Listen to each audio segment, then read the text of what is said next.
眼睛看到的就一定是真的吗？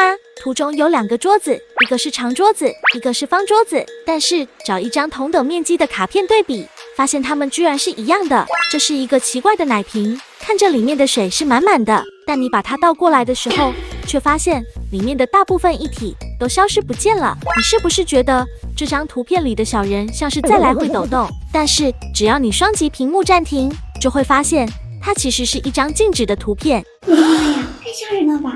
这眼睛看的东西不一定是真的吧？我不信。一人来试试，随便的桌子和小奶瓶来到了。我们先来看这个桌子的，这个看上去很明显啊，它这个比这个长，但是这个它又比它宽，这怎么可能是一样的呀？这我们看着是不一样的。还有方法，我们拿张纸画一个和它这一样的面积，然后把它取下来。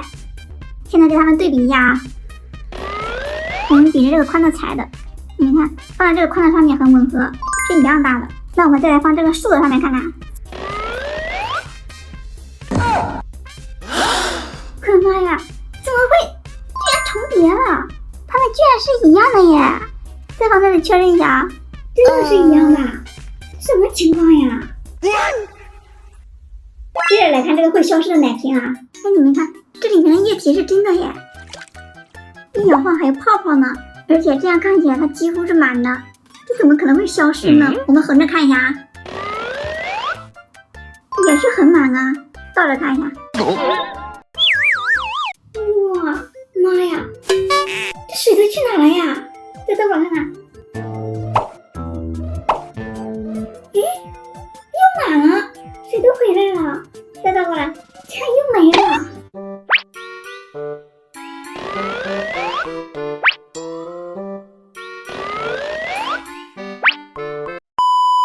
难道这个奶嘴里能装下这么多水吗？但是这明显比上面要小很多呀，那个倒过来的水都去哪了呀？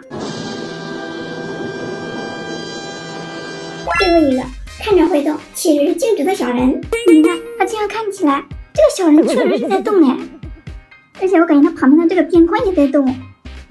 不过这个小人动的不是特别明显，你们能不能看到呀？但它真的就只是一张图片。不相信的话，我可以双击屏幕暂停再看啦。是不是还在动？好神奇呀！但是我发现，只要把它的边框用纸遮住，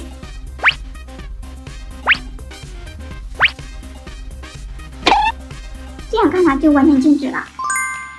哇，好神奇呀！